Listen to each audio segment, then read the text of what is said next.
E aí vem um item aí, talvez importantíssimo, que é o mercado, né? A porta certa é o parceiro certo. Uma vez que a gente entende, né, quem são os nossos parceiros, a gente consegue definir também e olhar para o mercado com uma visão a curto, médio e longo prazo. Então, tem movimentos que a gente vai ter a curto, curtíssimo prazo, médio e longo prazo, quando a gente começa a olhar o mercado como um todo. Quando a gente olha a programática digital, é uma programática de 18 bilhões de reais por ano. Essa é a receita do mercado, que está centralizado aí em algumas plataformas, né? Tem algumas outras, mas eu coloquei ali as principais: Google, Trade Desk, Equative, a Xandr, enfim, existem outras? Claro que existem, mas essas são as principais, as mais usadas, as comumente usadas.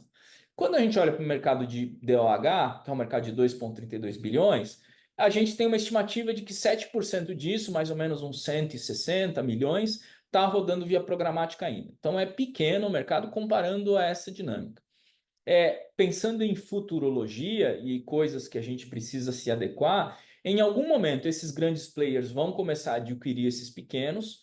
É, Isso é um caminho, enfim, mais do que natural e óbvio de se seguir. Em alguns momentos eles vão provocar talvez o suicídio de alguns desses caras, porque eles dependem muito dessas tecnologias, né? E alguns desses grandes de programática já estão fazendo seus devidos testes para programática DOH. Então, em algum momento, ele vai vir com uma solução muito mais ampla no mercado, muito mais integrada, aonde já vai ter integração com vários outros tipos de formatos e vários outros tipos de dados e tudo mais. Um exemplo que eu trago, né? Eu tive a oportunidade de me relacionar com, ainda me relaciono hoje, com a principal plataforma de compra de mídia programática da China, que chama-se Aipinhu. Eles têm mais ou menos 90% de cobertura do mercado. A Aipinhu, ela está em tudo. Ela está no cinema, ela está no DOH, ela está na TV das casas das pessoas, ela está no mobile, ela está na web, ela está nos aplicativos. E lá tem alguns formatos muito interessantes. Por exemplo, tem um formato de programática que quando você chega na sua casa, que você liga a TV, aparece uma propaganda programática e depois você assiste a sua TV do jeito que você quiser. Você usa a sua TV do jeito que você quiser. Então, esses players grandes, em algum momento, eles começam a fazer uma integração porque faz sentido na escala de dados, na escala de investimento, na escala de receita. Tudo isso acontece. É, o lado bom é que uma vez que eles começam a se integrar com todo esse ecossistema, esses 18 bilhões eles começam a ser transferidos para esses 7% de 2 bilhões, né? Então, uma vez que o anunciante entra com formato de vídeo, que ele cabe tanto no inventário de vídeo online e aplicativo, mas ele cabe também no inventário de DOH, ele começa a ser diluído para os publishers. Então, muito quando acontecer esse movimento, que, enfim, numa estimativa lógica, a gente coloca daqui 5 anos, 6 anos, numa, né, mais cautelosa, a gente pensa em 10 anos. Mas é algo que já está acontecendo, né? O Google mesmo já está testando algumas campanhas para um anunciante específico, que eu não posso abrir, já imagino que muita gente já deve saber, que ele já está testando campanhas de compra DOH nas plataformas deles, né? Então, esse é um movimento natural. É, e aí, uma coisa que eu tento colocar são as integrações. E essa integração ela tem que fazer um sentido muito grande para o publisher, tá? E o primeiro é a gente poder criar o senso de escassez. O que acontece? O senso de escassez para a programática é o que movimenta o ponteiro para cima, tá? Se a programática, né, o conceito de programática que vem lá de 2006, que vem do surgimento da primeira ad network no mundo, aonde as pessoas tinham inventário ocioso, não conseguiam comercializar, precisavam de ajuda e se juntaram alguns publishers para fazer a compra e venda. Teve um problema de arbitragem, porque quem gerencia a compra não pode gerenciar a venda, e aí começou a surgir os primeiros movimentos de programático aí. E aí a programática ela vem com um discurso muito forte quando a gente olha do lado da agência do anunciante, que é, olha, eu vou comprar mais barato porque eu estou comprando o inventário ocioso dos publishers, eu vou centralizar a compra, que você não precisa mais falar com um monte de publisher ao mesmo tempo, e eu vou digitalizar tudo. Olhando do lado da agência e do publisher, cara, esse é um pitch muito interessante, muito válido. que faz absoluto sentido em toda a discussão de programática. Quando a gente olha isso do lado do publisher, se eu falar do universo de aplicativo e de digital, de web, ainda continua fazendo sentido, porque sobra muito inventário no mundo.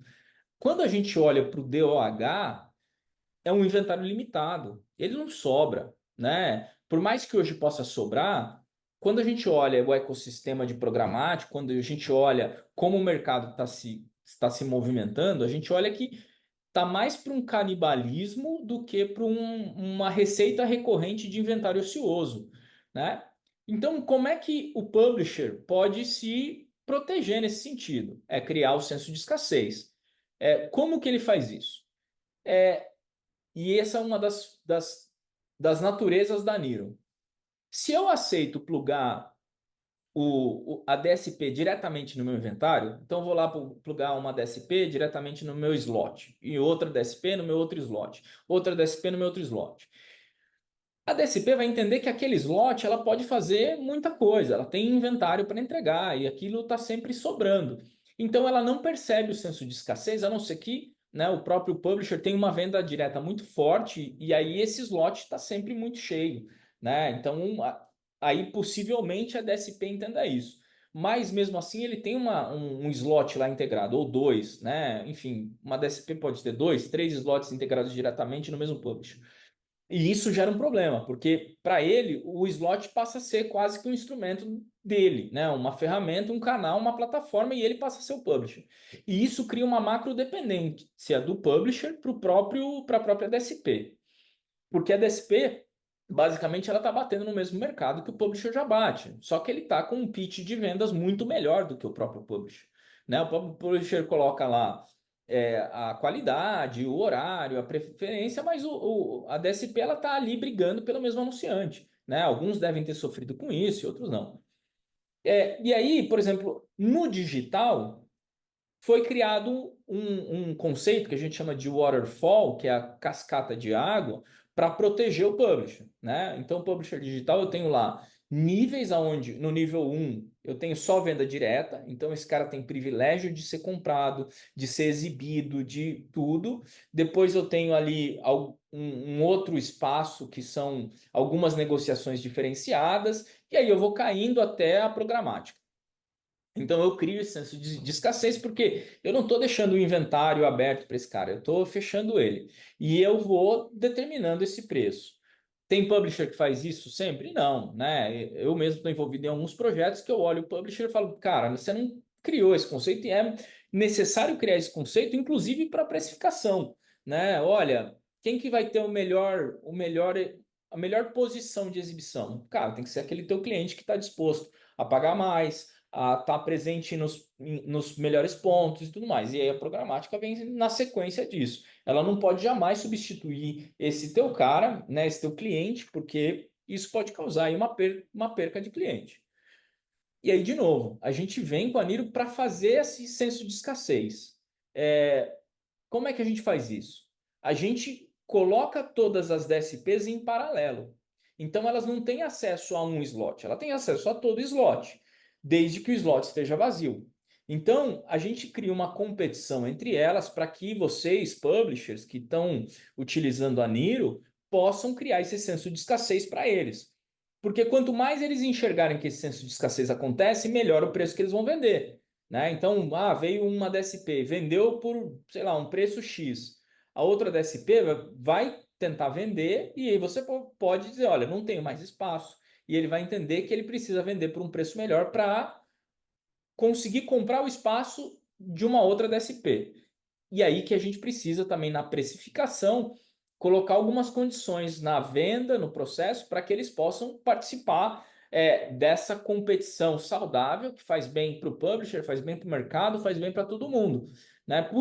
Por isso que foi primordial, nós da Niro, a gente não ter o processo de venda. A gente não vende mídia aqui para anunciante, para agência, a gente não tem. A gente é uma plataforma independente de gerenciamento e otimização dessas campanhas. Então a gente olha para os caras que estão vendendo, aí tem todos os principais players atualmente do mercado. Como eu disse, o movimento pode ser que alguns comecem um processo de venda, né? Outros vão, enfim, movimentando algum ponteiro, mas em algum momento eles deixem de existir nesse nome, né? Possam passar a ter uma outra nomenclatura. Mas ainda assim, a gente vai estar ali sincronizando eles em paralelo para que esse senso de escassez e essa proteção do publisher ela possa acontecer. Então, isso vai fazer com que até esse inventário ocioso que eles vêm para vender, ele acabe valendo mais, ele acabe sendo ocupado melhor, que a gente fala do fill rate, né, que é a taxa de ocupação, que vai chutando aqui os números próximos, deve estar na casa dos 40% a 35%. Então, que eles possam fazer isso, né, e ocupar melhor esse inventário e, de alguma forma, peraí, tem gente pedindo o link aqui do webinar. Deixa eu só pegar aqui, pessoal.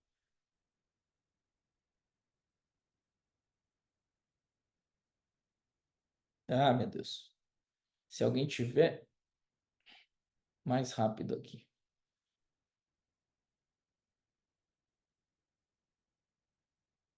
Pronto, desculpa. Então, essa parte é muito importante, que a gente possa criar esse senso de escassez.